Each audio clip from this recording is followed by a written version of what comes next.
আজকের এই সমাবেশে উপস্থিত নেতৃবৃন্দ, সাংবাদিক বন্ধুরা এবং প্রিয় দেশবাসী, আসসালামু আলাইকুম। আপনারা এতক্ষণ আমাদের পার্টির নেতৃবৃন্দের কথা শুনলেন, দাবি শুনলেন। আমি খুবই সংক্ষেপে দু একটি কথা বলতে চাই। প্রথমত হচ্ছে, এই ছাত্র জনতার অভ্যুত্থানে, এই বিপ্লবের মাধ্যমে আমরা যে 24-এ আবার নতুন করে স্বাধীনতা অর্জন করলাম, এই স্বাধীনতার সময় যারা মৃত্যুবরণ করেছেন, শহীদ হয়েছেন, সহস্রাধিক ছোট ছোট শিশু থেকে শুরু করে গৃহিণী পর্যন্ত মৃত্যুবরণ করেছেন, তাদের রুহের মাগফিরাত কামনা করছি, তাদেরকে স্মরণ করছি। প্রিয় বন্ধুরা, আপনারা জানেন এখনো সরওয়ার্দী মেডিকেল কলেজ এবং ঢাকা মেডিকেল কলেজের মর্চুরিতে বেওয়ারিশ লাশ রয়েছে। হাসিনা সরকারের পোষ্য দালালগুলো, ডাক্তার নামের কলঙ্ক, ওরা অধ্যাপক, অধ্যক্ষ, পরিচালক, তারা লাশগুলোর নাম এন্ট্রি করে নাই। ওরা তাড়াহুড়া করে এইগুলোকে মর্চুরিতে পাঠিয়ে দিয়েছে।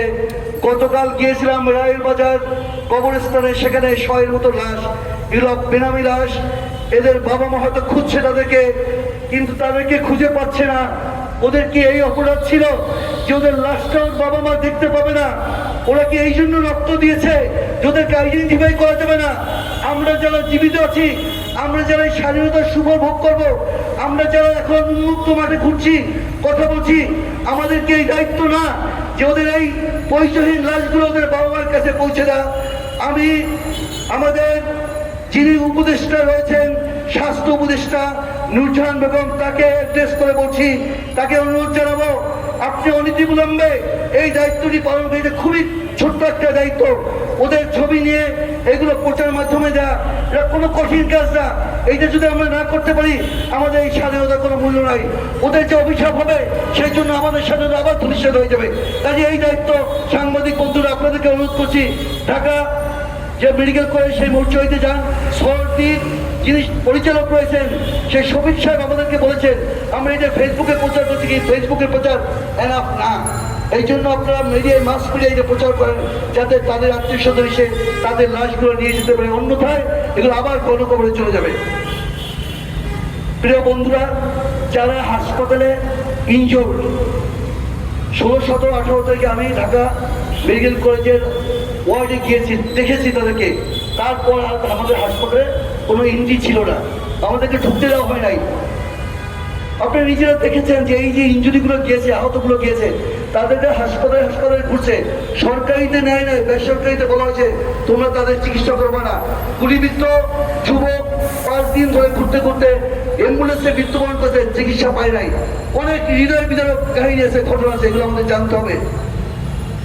আজকে যারা হাসপাতালে চিকিৎসা নিচ্ছেন, কেস 5 তারিখের পরে এখন তাদের সুর পার পেয়েছে, ওখানে এনজিও কর্মীরা যাচ্ছে, আমরা যাচ্ছি, তাদেরকে দেখছি, তাদের চিকিৎসা হচ্ছে। কিন্তু অনেক দুরারোগ্য, অনেক কঠিন চিকিৎসা রয়েছে, যেমন চোখের মধ্যে গুলিবিদ্ধ হয়েছে, অপারেশন বাংলাদেশ হচ্ছে না, বিদেশে করাতে হবে। কোথায় পাবে টাকা বলেন?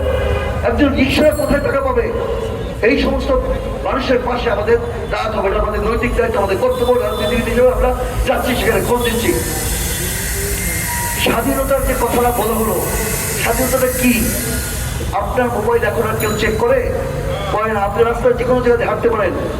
আপনি এখন একটা নির্বিঘ্নে ভোট দিতে পারবেন, যে ভোটটা আপনি বিগত 3 বার যে ভোট হয়েছে ভোট দিতে পারেন নাই।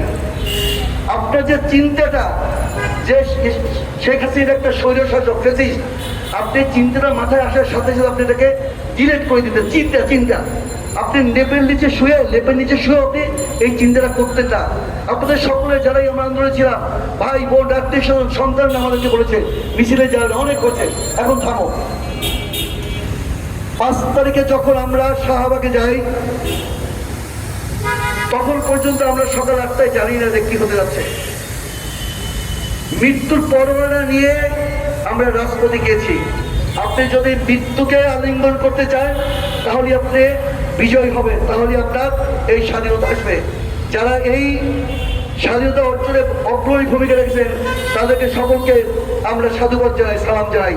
প্রিয় বন্ধুরা, স্বাধীনতার যে সুফল সেটা ভোগ করতে অনেক কষ্ট। যেমন আমরা 53 বছরে পাই নাই, সেটা 3 দিনেই পাবো এমনটা না। যারা তত্ত্বাবধায়ক সরকারে আছেন আপনাদেরকে উদ্দেশ্য করে বলতে চাই, আমরা এবং জনগণ আপনাদেরকে সহযোগিতা করব। আপনারা নির্ভয়ে নির্ভীক আগান, আপনার সঠিক দায়িত্ব পালন করেন, আপনার দায়িত্ব অবহেলা করবেন না, আপনার সময় অপচয় করবেন না, তাহলে এই সাধারণ মানুষের দোয়া এবং সহযোগিতা আপনারা পাবেন। অন্যথায় আপনার যদি মাথার মধ্যে কূট চিন্তা থাকে তাহলে সেইটা পরিহার করেন। আমাদের ছাত্ররা যে বাউন্ডারি দিয়ে দিয়েছে রাজনীতিবিদদেরকে বলবো, ওই বাউন্ডারির মধ্যে থেকে খেলেন, কুতকুত খেলেন আর যাই খেলেন, বাউন্ডারির বাইরে যাবেন না। ছাত্ররা কিন্তু কাউকে ছেড়ে দেবে না। ছাত্রদেরকে আমরা নেতা মেনেছি, ওদেরকে নেতা মেনেই যা করবে ওরা সেইটাই আমরা ফলো করবো, কারণ ওরা যেটা বুঝেছে, ওরা যেটা করেছে সেইটা আমরা করতে পারি নাই। এখানে বসে অনেক কথা বলেছি, নির্বাচন করবো না, নির্বাচন প্রত্যাখ্যান করবো, কিন্তু নির্বাচন তো একটা হয়ে গেছে, আমরা তো সেটা ঠেকাতে পারি নাই। এই ছাত্ররা সামনে আছে, আমরা তাদের অনুসরণ অনুকরণ করবো, কিন্তু সতর্ক করে দিচ্ছি আপনারা ছাত্রদের দেওয়া এই বাউন্ডারিকে ক্রস করার চেষ্টা করবেন না। তাহলে যে ভাগ্য বরণ করেছে অতীতেরা, আপনাদেরকেও সেই ভাগ্য বরণ করতে হবে। আমি ধন্যবাদ জানাচ্ছি সাংবাদিক বন্ধুদেরকে এবং আমাদের চিকিৎসকে। আজকেও চিকিৎসকরা শহীদ মিনারে গিয়েছিল, আমরা গতকাল রায়ের বাজারে গিয়েছি কবর জিয়ারত করতে। আমি এর মধ্যেই একদিন আমার এলাকায় ছুটি গেছে, আমার একটা ছোট্ট উপজেলা, সেই উপজেলায় 2 জন শাহাদাত বরণ করেছে, একজন হচ্ছে জসিম, একজন মিলন। মিলনের মায়ের সে কি হাজারি চিন্তা করতে পারবেন না। তাই একটা উপজেলায় যদি 2 জন মারা যায়, তাহলে আপনার এই প্রায় 500 উপজেলায় তো 1000 এখানেই হয়।